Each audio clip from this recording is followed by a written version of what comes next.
Good morning, everyone.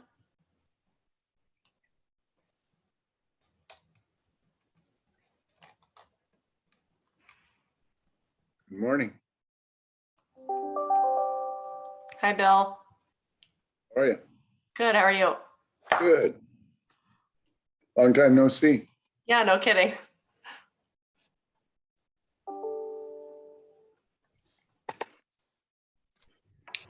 Oh, we're just gonna let people enter the meeting over the next 5 minutes or so, and then we've got a slide on the screen, and can take comments, questions in a few minutes. Quick question. On a different matter, is the water feature over at the plaza going to be open, running? Yes, it will be turned on July 15th. Oh, great. Thank you.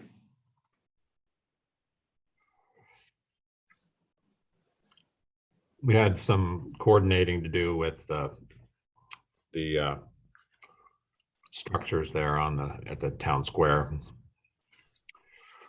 but those are going to be kind of shuffled around, and then we'll turn it on. Structures that are with the new restaurant? Yeah. Okay. The temporary structures, yeah. I'm dealing with a verbal fight on Kenmore neighbors, as you can imagine. About the water feature? Oh, you know how information flows. He said, she said. Just yeah. Let everyone know again real quick. We're just giving a couple more minutes to let people join the meeting, and then we'll jump right into it. Be right back.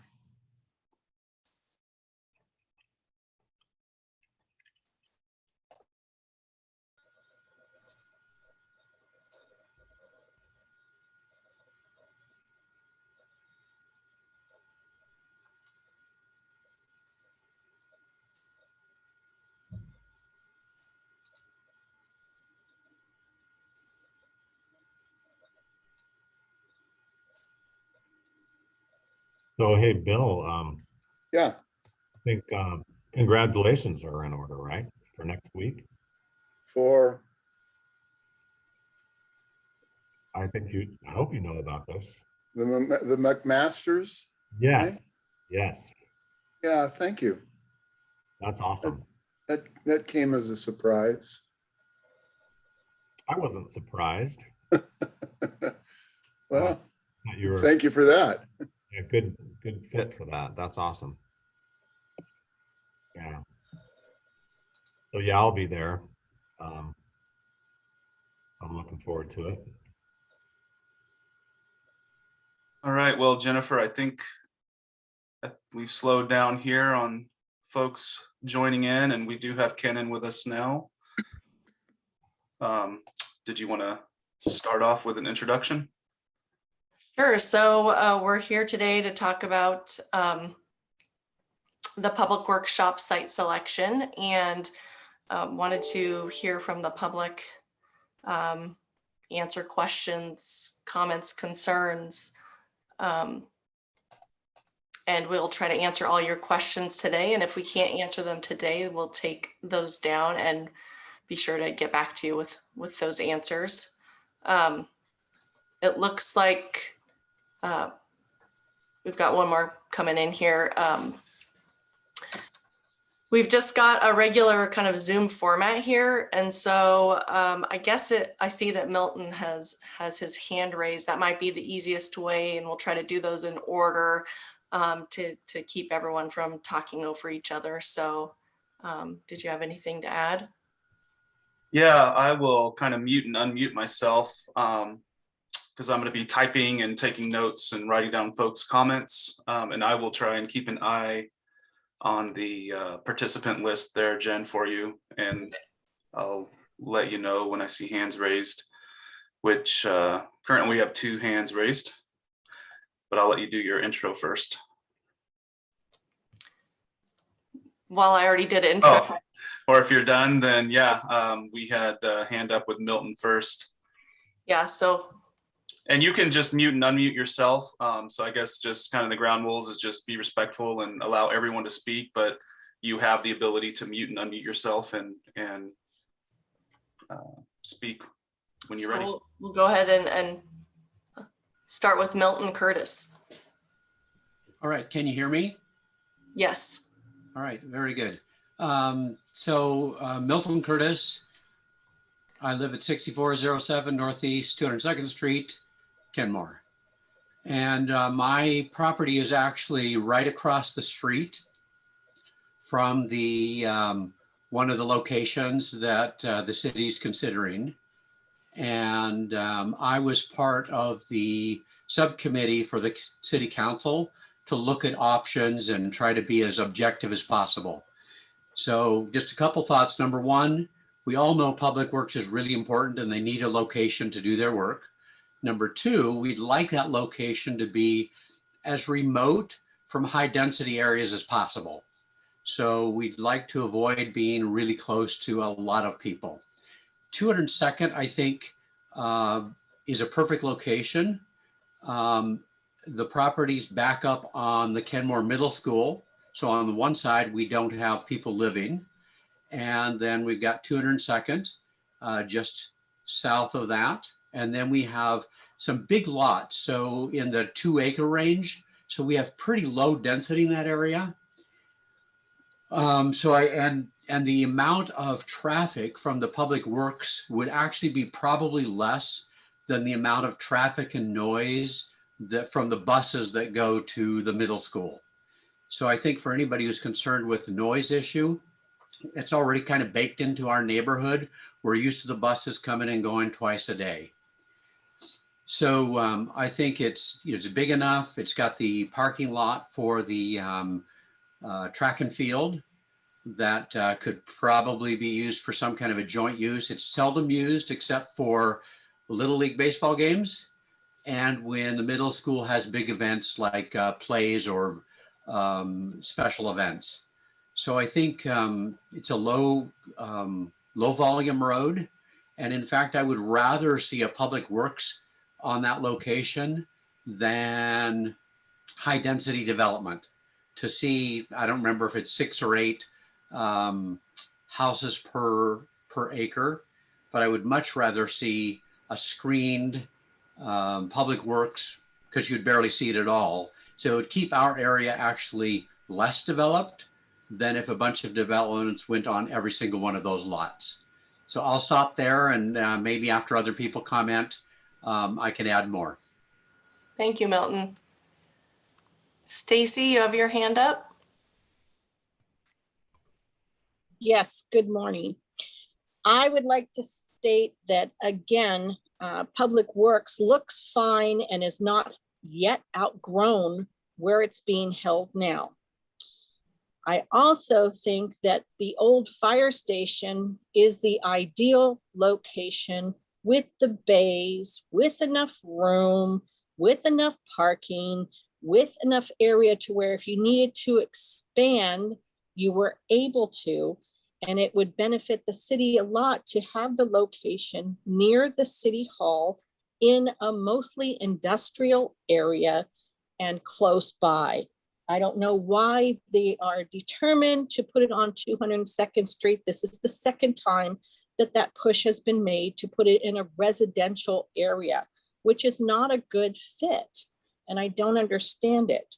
I do believe that out of some of the other locations, number 36, which is on 522, as well as number, I believe 91, which is over on the corner of Juanita and 68, are better locations. But I also think that if you just wait a little bit, instead of being so impatient, that because of the pandemic and all the situations that have gone on, there might be more locations in the industrial area that may open up in the near future.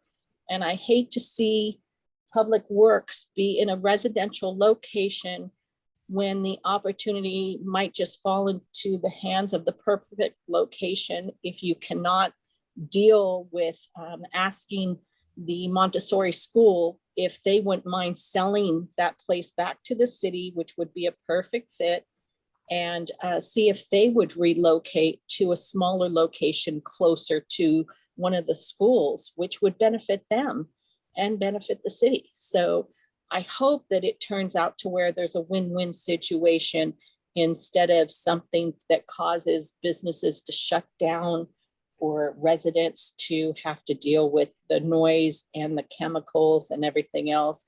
And especially near the middle school, parents are not happy about that situation. Thank you. Thank you, Stacy. Looks like we have Bill Leak next. I've honestly not followed this that closely, but I am pretty cognizant of the property types around Kenmore, having lived here for about 33 years. I just have one question, probably of Jennifer. Are what we're looking at for a new home for Public Works to be more or less a permanent home relative to the given boundaries of the city and certain maximum density that we may face over the next 20 years or so? Yes, we are looking for a permanent site. And we went through a planning process where we looked at the next 20 years of providing service to the city. And so that's how we developed our criteria as far as space needs for a building site and for a yard. So our minimum site requirements are 1.5 acres. And that should, get us through. Kenmore's not, developing out much more. So there's not like we're going to be adding a lot of infrastructure.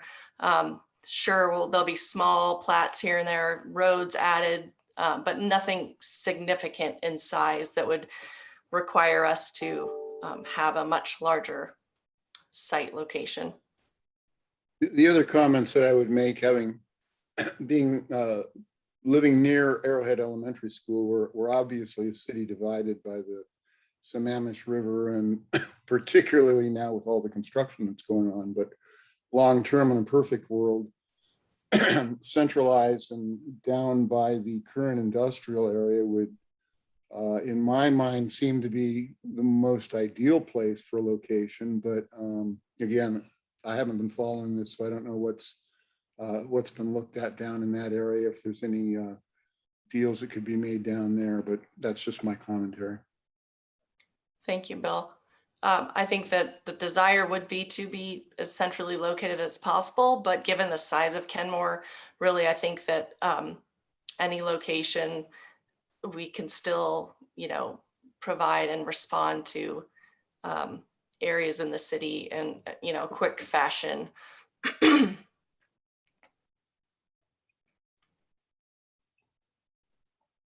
And I think one comment I may add, I think a couple comments have kind of touched on, what's available now and what might be available in the future. And I will just mention that in the current phase that we're in, we have reached out to the 26 sites that we identified in phase 3 to see if anyone is a willing seller. So there are potentially opportunities all over the city, and we're just waiting to hear back and see if any one of those sites are willing sellers.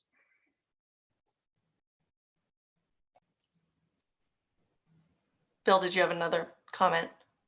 Yeah, just one other comment, fairly obvious, but not always obvious. The price of land right now, regardless of where it is escalating at an incredible rate. And with due respect to Stacy's concerns and comments, the longer we wait, the more costly the dirt's going to be.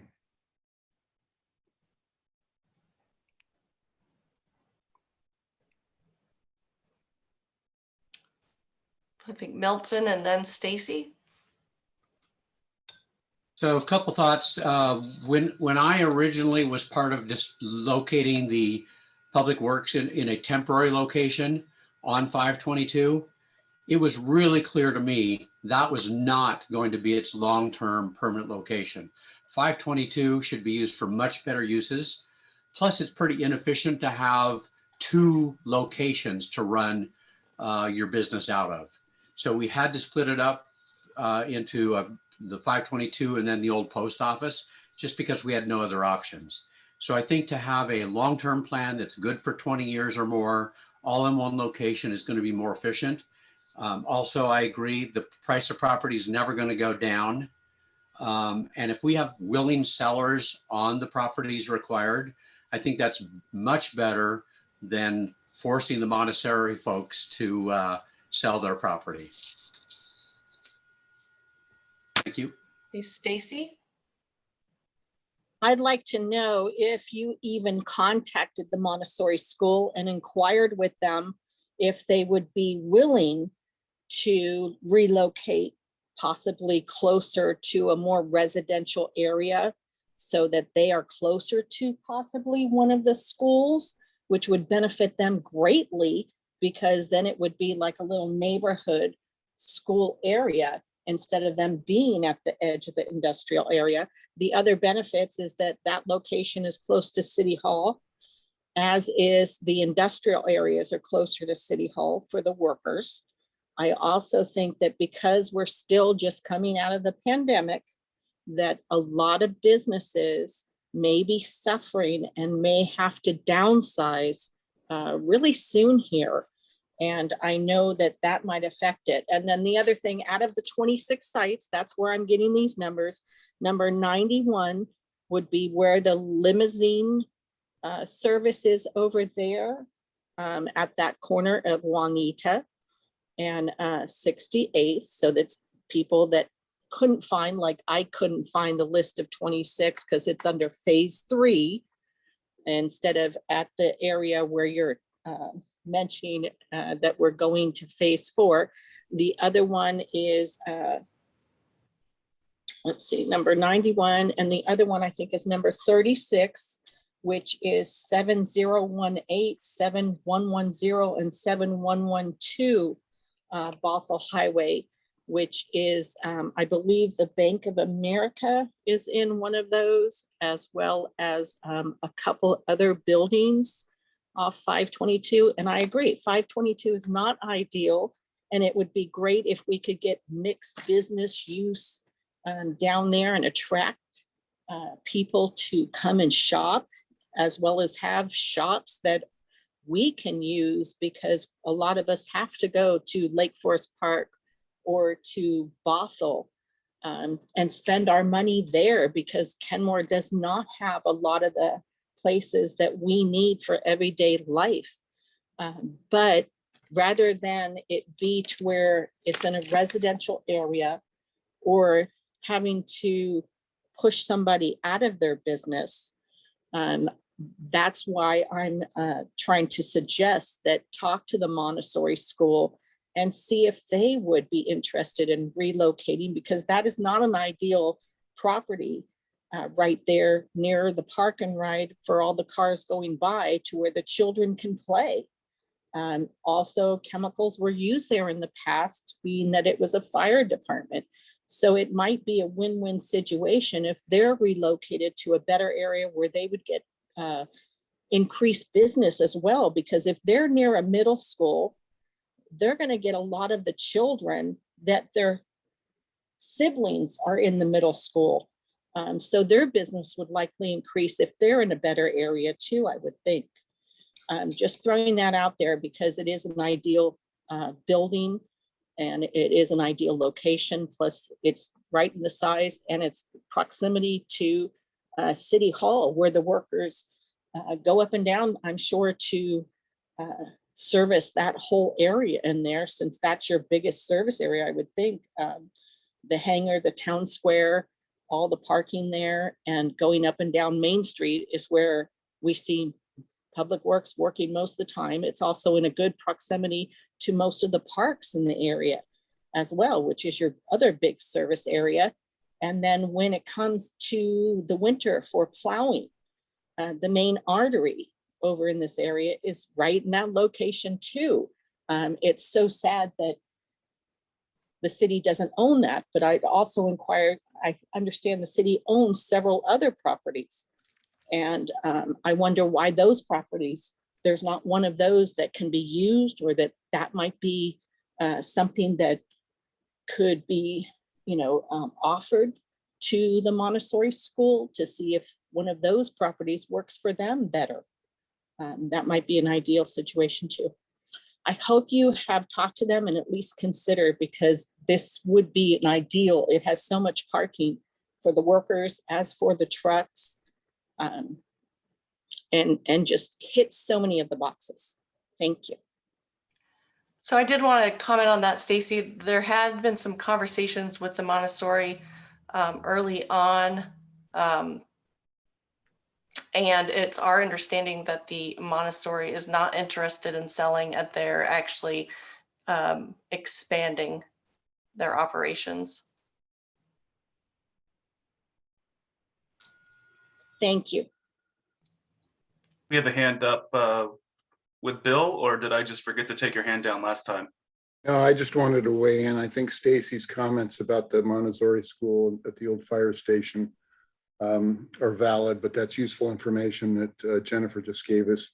The fire station had been on my mind too, as well as the Bank of America. As I see it, they basically have shut down that bank branch there. Seems like a sizable property.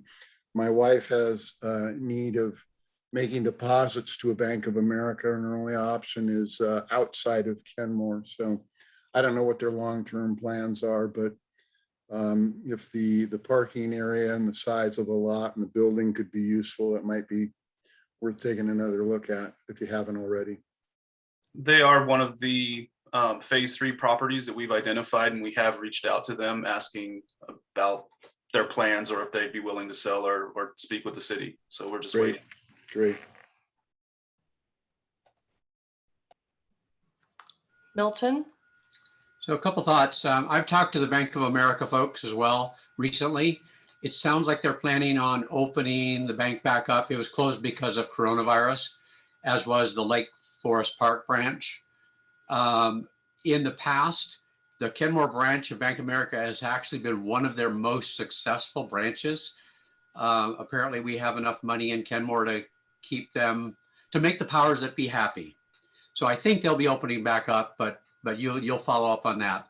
The other thing, when you're thinking about the Lake Forest Park Public Works location, when you drive by, you barely notice it because it's so well screened.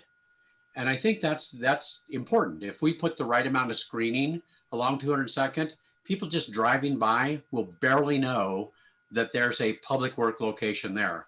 If there's a development with 8 houses, people are going to notice. And there's going to be a lot more traffic than what the public works will create.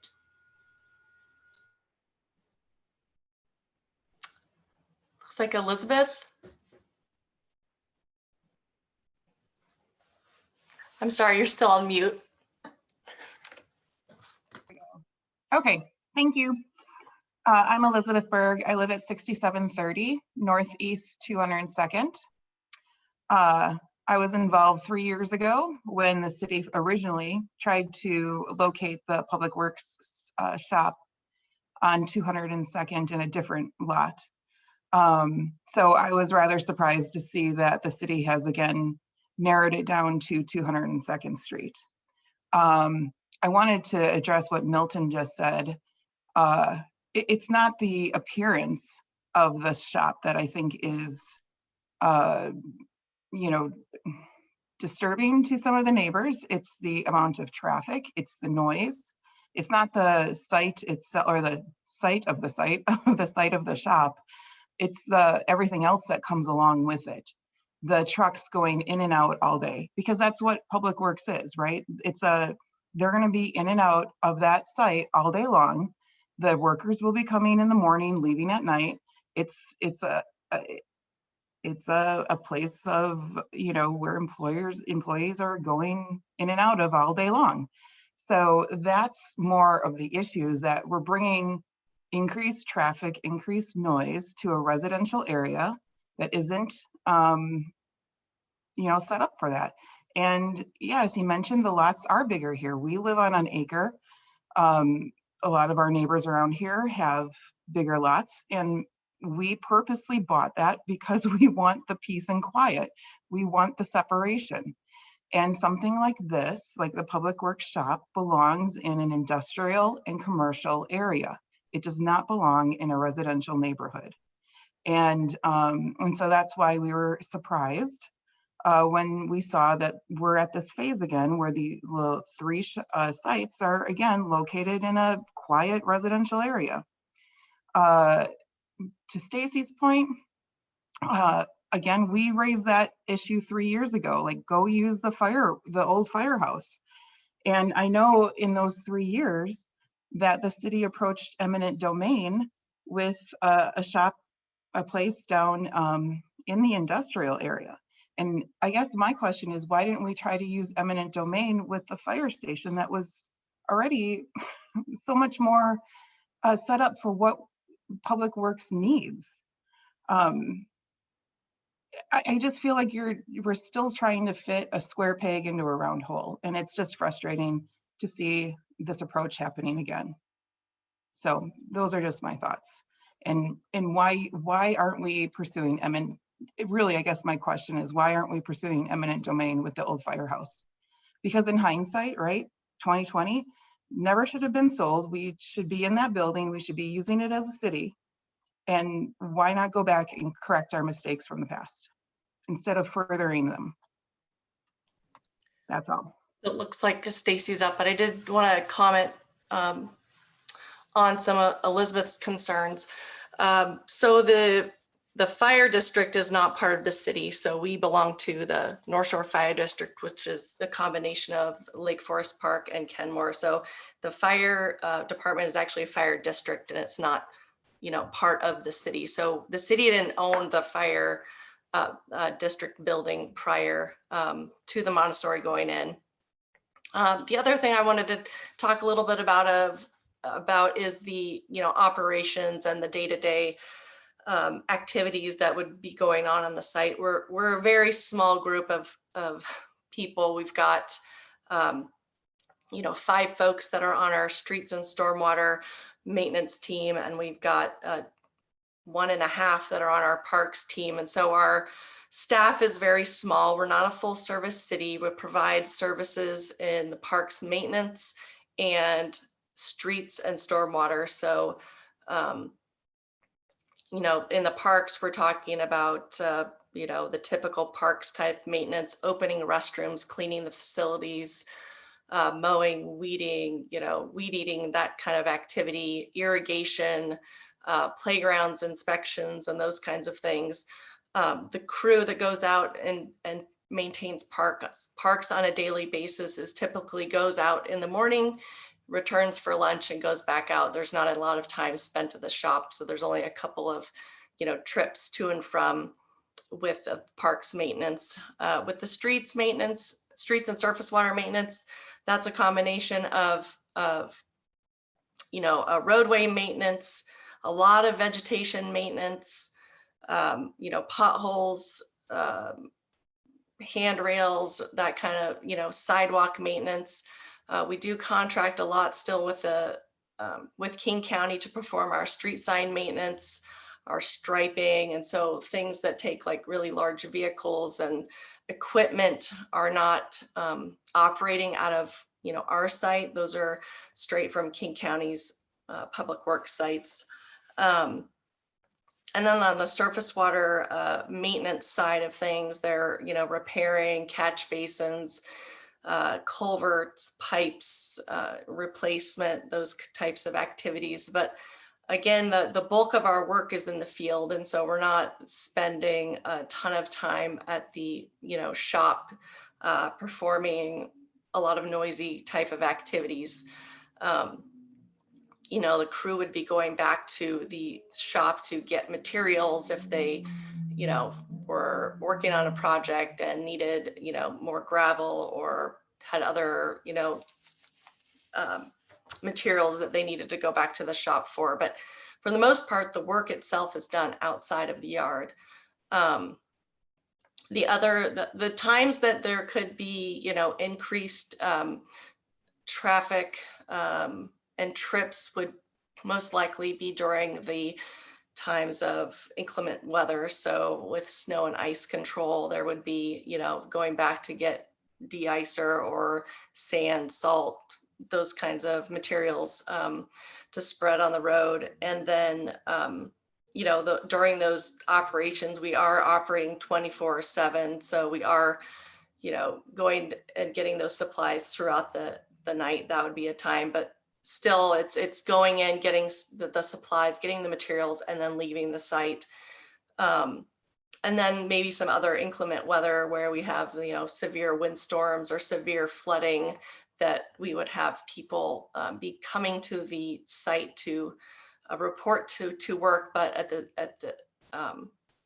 for the most part, they're still out in the field. And so we're not going to be performing a lot of work at the site itself.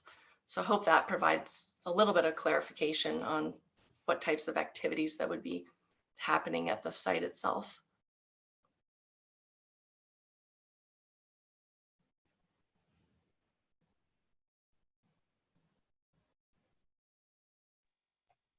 Sure, thank you for the clarification. It's good to know that you're right, during the day, there probably will be, it will mostly be quiet there, I would assume. But could you address the eminent domain issue too? That I can't really address. That would be a council question. And I would urge you to, you know, come to council meeting and ask those questions, or send a question in to council. Throughout the process, what staff has done is provided information for the council to make, you know, the best decision for the city. And so we've got certain criteria that we need to meet, the size requirements, you know, not a lot of environmental conditions, issues on the property type of thing. So we've provided that information to council, but at the end of the day, it's up to council to decide what properties make sense. And so at this point in the selection process, we've gone through these phases where we've, you know, gone through, assessed all the properties in Kenmore and come up with a list of 26 properties.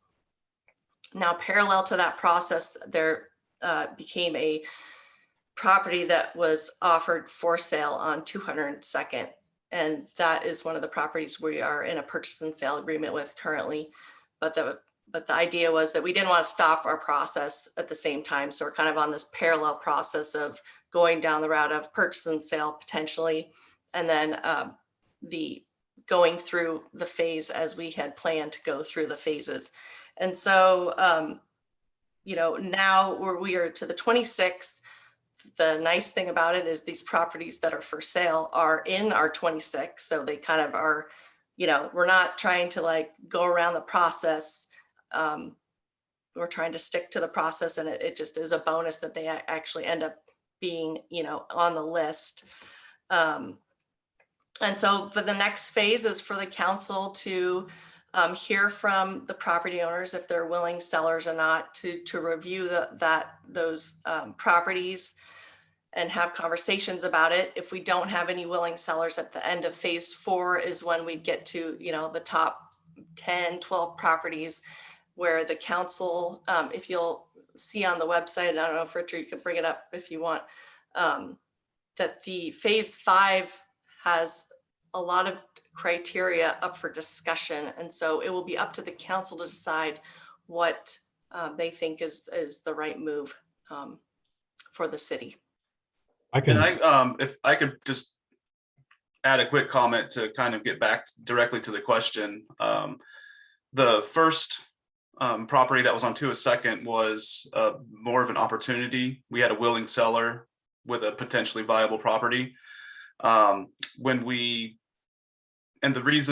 back to the eminent domain question, the the second property that there was discussion of eminent domain, that was actually zoned for it. So the council wanted us to only look at properties that were zoned for use for the public works site, and the old fire station was not zoned for that. So that's why it was not being looked at during that second round of site selection. And then Richard, you're talking about a year ago, right? yeah, so there's been kind of almost like 3 attempts at this. So the first attempt is what I'm calling when we had a willing seller. We kind of jumped on an opportunity on 202nd. And then during that feasibility assessment, it didn't work out. And then also, obviously with the feedback from the community as well. So then we went back to the table and council directed us, here's the criteria we want to look at. And we're only going to be looking at properties that are zoned for this use. And the old fire station is not zoned. We would have to do a rezoning. So then we went through that process, which we didn't complete. And so now we're kind of, this is this third phase of Third try. trying to find a site, and council reevaluated those criteria. And so they are trying a different course of action, and so zoning, we've just directed, we can look anywhere. So if it's not zoned for it, then, we want to just cast a wider net and have more options available to us. So, but anyways, I'm just trying to get back to your question. That's why eminent domain didn't come up with the fire station, because at that time, it was not meeting council's criteria. So. And I can speak on eminent domain a little bit too. I think after what the council went through last year with the Chai Patanapong property, I don't think they have the appetite for eminent domain. So when they were faced with the prospect of relocating a bunch of businesses that didn't want to move and all the backlash that they got from that, after that, they changed their criteria, and willing seller became a very high rating criterion. So it's not the highest or the only criteria out there, but willing seller is definitely something that the council is going to prefer on this try. Thanks, Rob. Looks like I'm not sure who is first here. Stacy and then Bill. I'll defer to Stacy. Thank you. A couple of questions. One is, was the old fire department on 73rd even listed in the 126 for this round of criteria, and where did they land? And then also, one of the bigger other issues is that the chemicals being in a residential area or near a middle school that the public works would have on site is another issue. And then out of the last 26, there are only 4 properties that I can see that are in the industrial area. And I think that is the area that is more centralized for the work that public works has to do, as well as for the safety of Kenmore.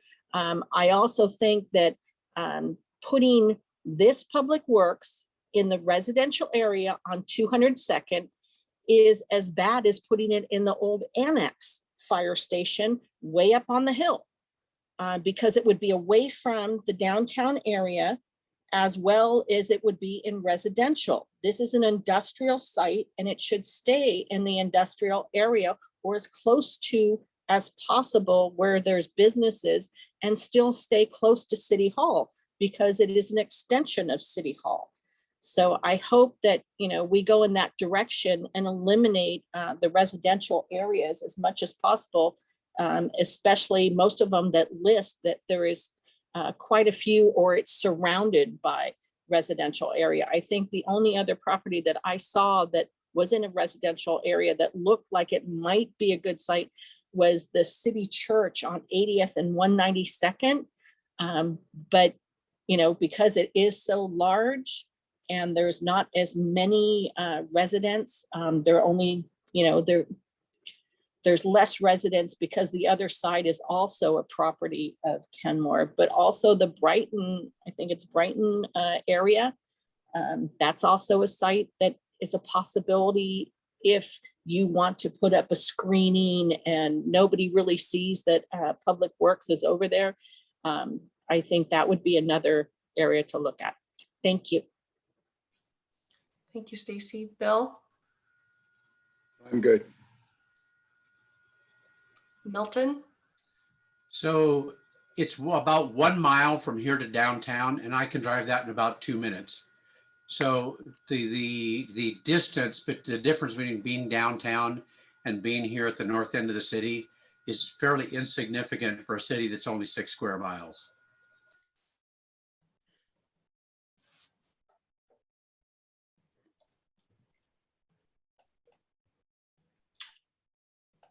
Right. I'm not seeing any other hands up, Jennifer. Jennifer and Richard, can you address Stacy's concern about chemicals? Sure. I'm not exactly sure what chemicals Stacy is referring to, or assuming that we have on the property. We've got, de-icer and a tank that is double walled, so it has spill containment already built in. We use a very small amount of pesticides that are in a locked, cabinet that has spill prevention. Also, the other types of chemicals would include, gasoline and oil for small engine equipment. There will be no gas filling on the site. We get gas for all of our vehicles and equipment from North Shore Utility District.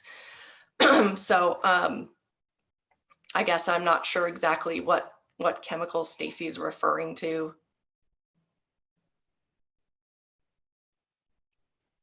Yeah, did you want to provide any more detail on that, Stacy?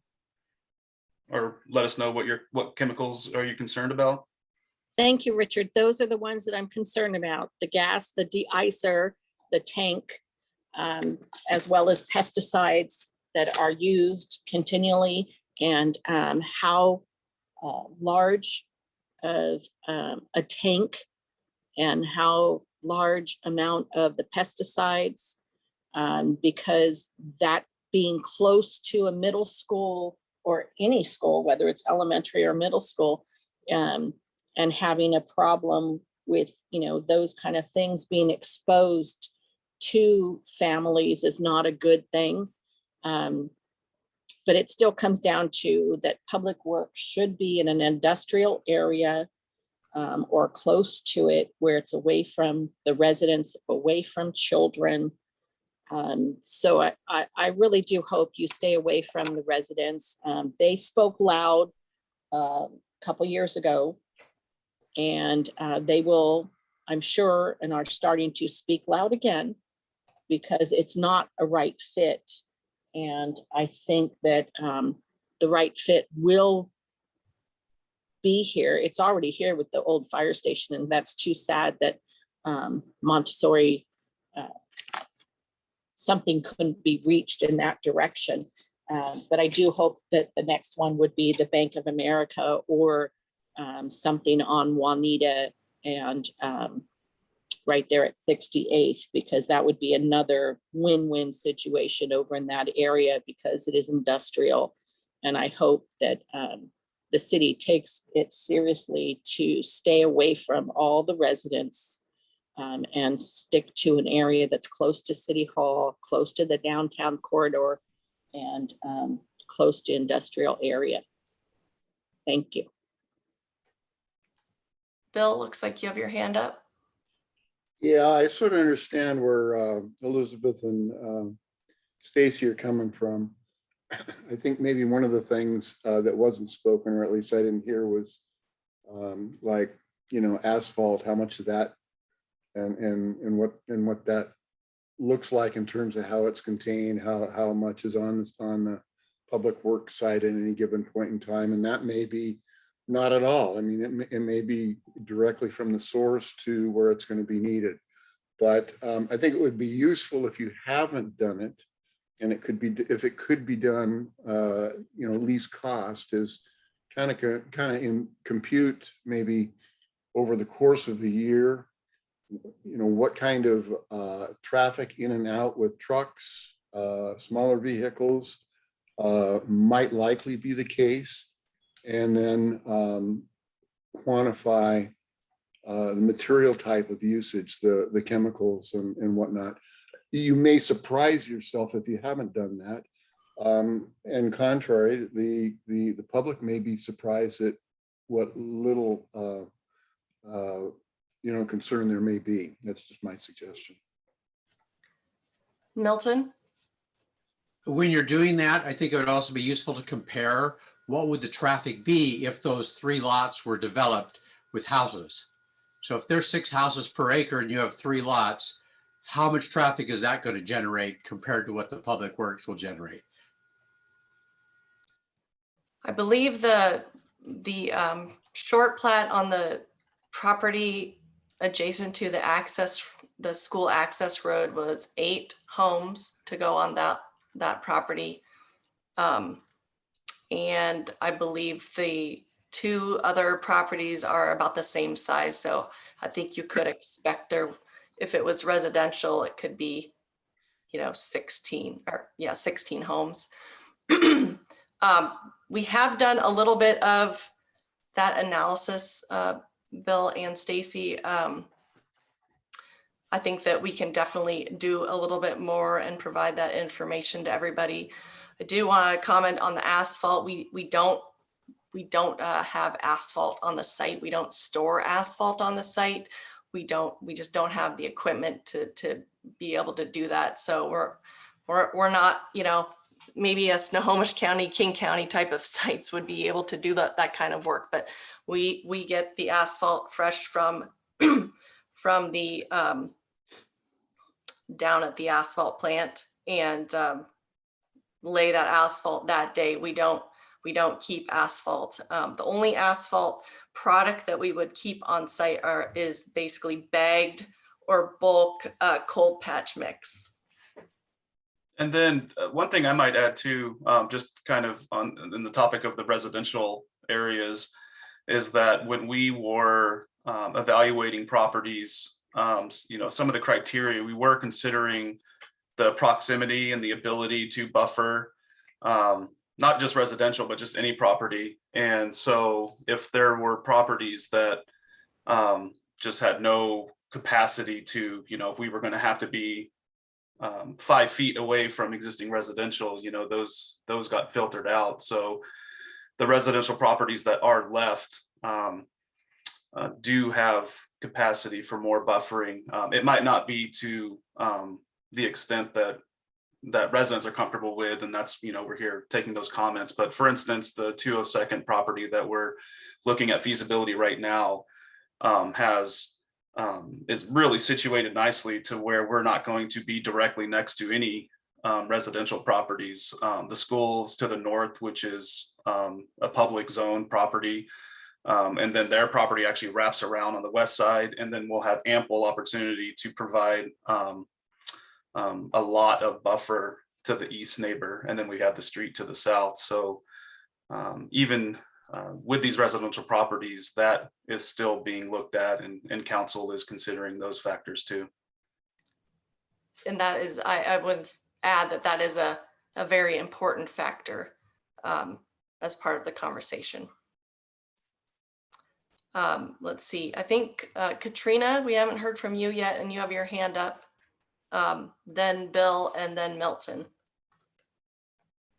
First of all, I was just going to say that I was thinking it would be absolutely crazy of the Montessori to be selling, because they have a steady stream of customers commuting to work and back on 522, and those people only have to make a 1-block detour to drop their kid off at school for the day. So that's what I was thinking about that. And also I was wondering, with the history, I mean, we've been contracting with Lake Forest Park for the last 20 years. Has there been, what has the history been of any spills of the de-icer or any of the other pesticides or any of the chemicals that they've been using on that site? So the contract with City of Lake Forest Park ended at the end of 2018, and we started our own in-house operations on January 1st, 2019. To my knowledge, I've been with Kenmore for nearly 13 years. I am not aware of any spills that have occurred on the Lake Forest Park site, nor have we had any spills at our current temporary site. And I would just include my role with the city as environmental services manager. Those types of things would need to be reported to me for our NPDS permit. And so, yes, I just to concur with Jen, I have not had any reports of those types of spills.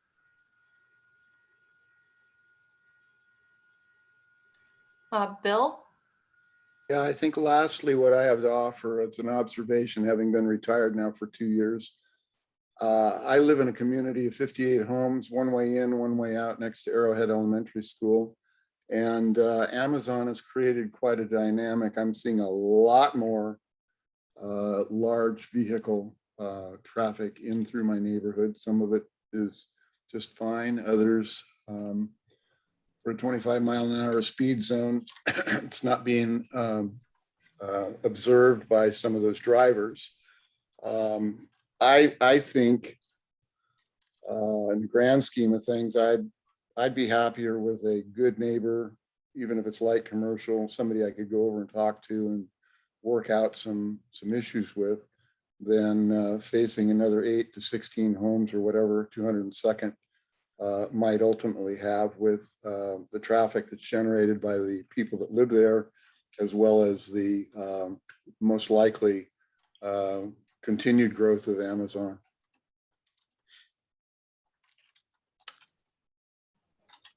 Milton, you're next. So I know there's some kind of a calculation on how many trips per day you expect from a residential lot. So if there were 16 houses, how many trips per day would that be? Oh, Milton, I can't answer that question. Jennifer, I can give you Okay. an estimate on that. Thanks. Your peak traffic counts, they generally assume, it used to be as low as 4. Now, at least I know from my work in other jurisdictions, they assume 6 trips per day per household at minimum during peak. That's peak traffic hours. That doesn't include, they don't count the non-peak traffic hours. So you would, for 16 homes, you'd be looking at about an extra 100 trips a day. That's not including the Amazon drivers. Correct. Right. That's not including the Amazon drivers. That's people going to work, coming home, running their errands, etc. So so when you do your comparison of predicting how many trips we'll have with the Public Works Department, make sure your report includes that comparison.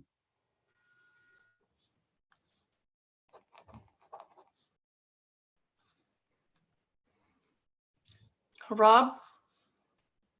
Hey, I know we have just a few more minutes left, but Richard and Jennifer, could you just give a little overview of the process, and in particular, talk about how we got down to the 26 properties? So there's 26 properties that it's been narrowed down to out of 7,000 citywide. And then if we've got it narrowed down to 26 properties, can you also explain why do we have a purchase and sale agreement on the 2 properties on 202nd? How does that reconcile? How can we have a purchase and sale agreement on 2 properties while we're still looking at 26 total properties? Can you explain that? Sure. I touched on that a little bit, but so phase 1 was looking at, almost all properties in Kenmore. There were a few that the council identified as ones we were to stay away from. So we went through that process, the first phase of looking at almost all properties in Kenmore, going through the criteria, not on the top of my head here, but looking at size, access, environmental issues on properties. Those are things we are evaluating up through phases 1 and 2.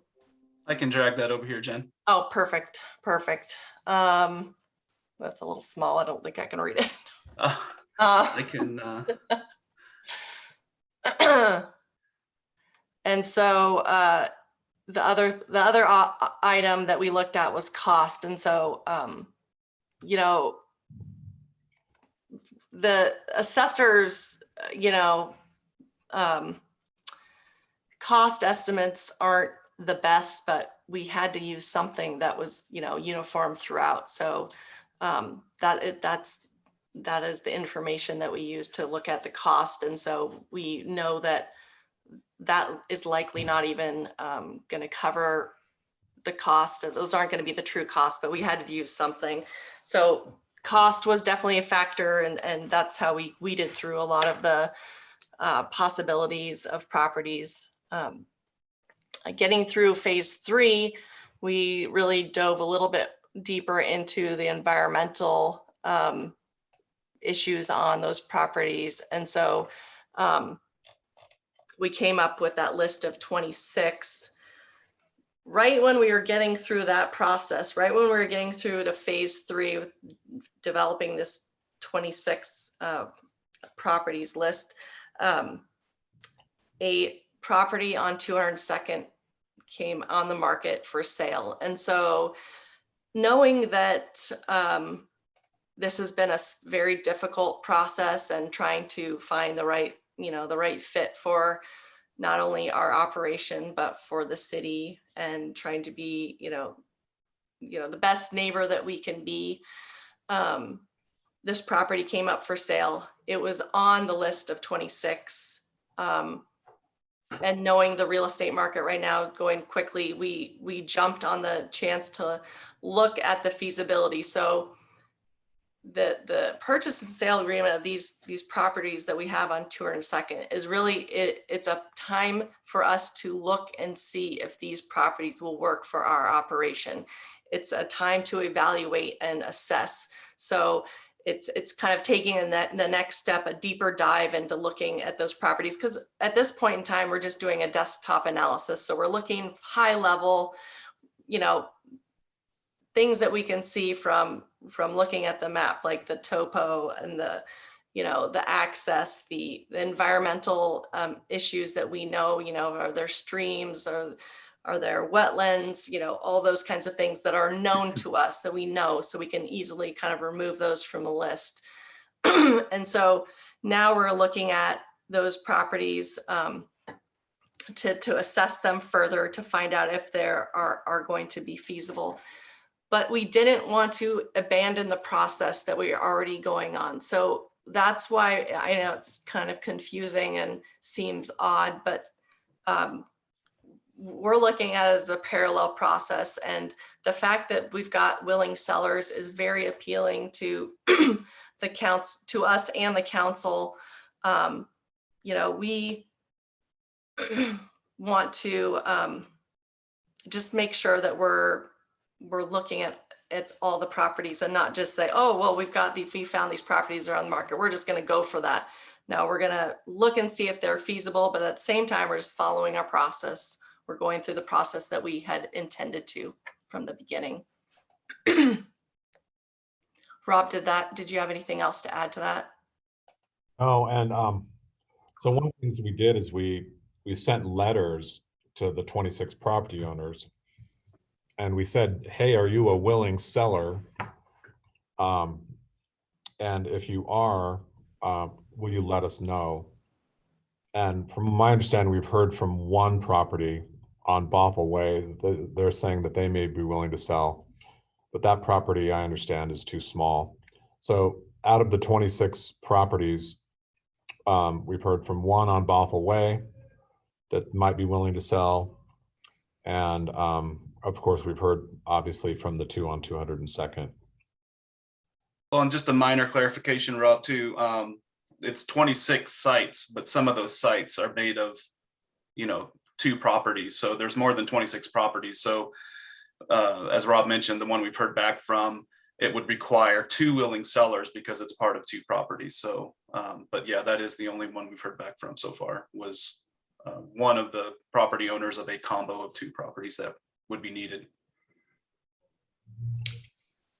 And then I would also add that we'll be meeting with council on July 26th as part of this process to go over the same material that we're discussing now with council. You'll have an open house for the public that same night, am I correct? Week before, that's on the 19th. Oh, excuse me. Sorry. Yes, 19th is the next open house, and then we'll discuss it on the 26th. That's right. Stacy, you have your hand up.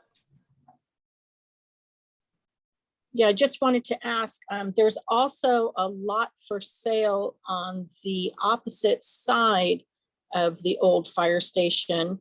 And I'm wondering if that in combination with possibly the solar place warehouses there, if that would be large enough and if they've been contacted, because that might be a missed opportunity as well.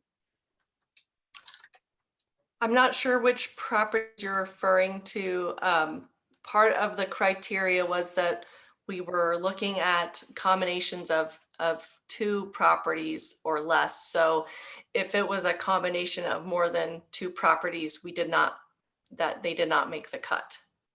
This is two properties. And then also, I don't know if it was ever listed for 181st next to the storage place. That's an empty lot that's been an eyesore. Both those lots on 73rd, right next to the solar place, like where the McDonald's entrance is right there. Mm-hmm. Both those places have been a magnet for homeless in the area and dumping. So to have something usable in both those areas would be a benefit as well. So I can't comment on the size of the properties off the top of my head, but I do know that there is a, pending development, I think a multifamily development going in on that vacant lot behind McDonald's there. No, it's up for sale again, to my knowledge. It has a big for sale sign again. Okay. The only comment I could add is that if it's not one of those 26 properties, then for some reason along the selection process, it didn't meet the criteria. So that could have been because of size or access or environmental issues, all the different criteria that Jen discussed. So we are past 11 o'clock and we had scheduled this for 10 to 11. Just wanted to add, so we should be wrapping up here. But again, there will be another opportunity for the public to join in and ask questions, comment on July 19th at 6 p.m. And then we are also presenting this to council on July 26th at the public meeting. So there could be another opportunity to express any of your comments, concerns, or questions. And That will be an open house on the 19th at City Hall. well, at this point in time, it's virtual, but Oh, okay. 6 Okay. p.m. Yeah, 6 p.m. On the 19th. And I also wanted to add, if you felt like you didn't get your questions answered, please follow up with Richard or myself, and happy to discuss on the phone or via email any of your questions or concerns.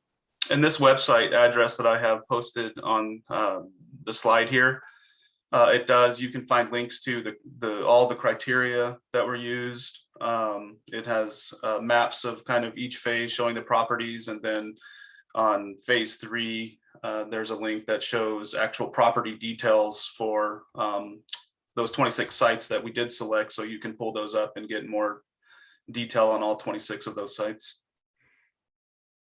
And then that's where we also will be posting any updates that happen. We kind of have an ongoing list of updates there that if you want to stay apprised of what's going on. Appreciate your work. Thank you, Richard and Jennifer. Thank you. Thank you very much for coming. We really do appreciate all of your comments. This is not, something, that is easy or done lightly. So thank you very much for your participation. Appreciate it. Thank you. Thank you.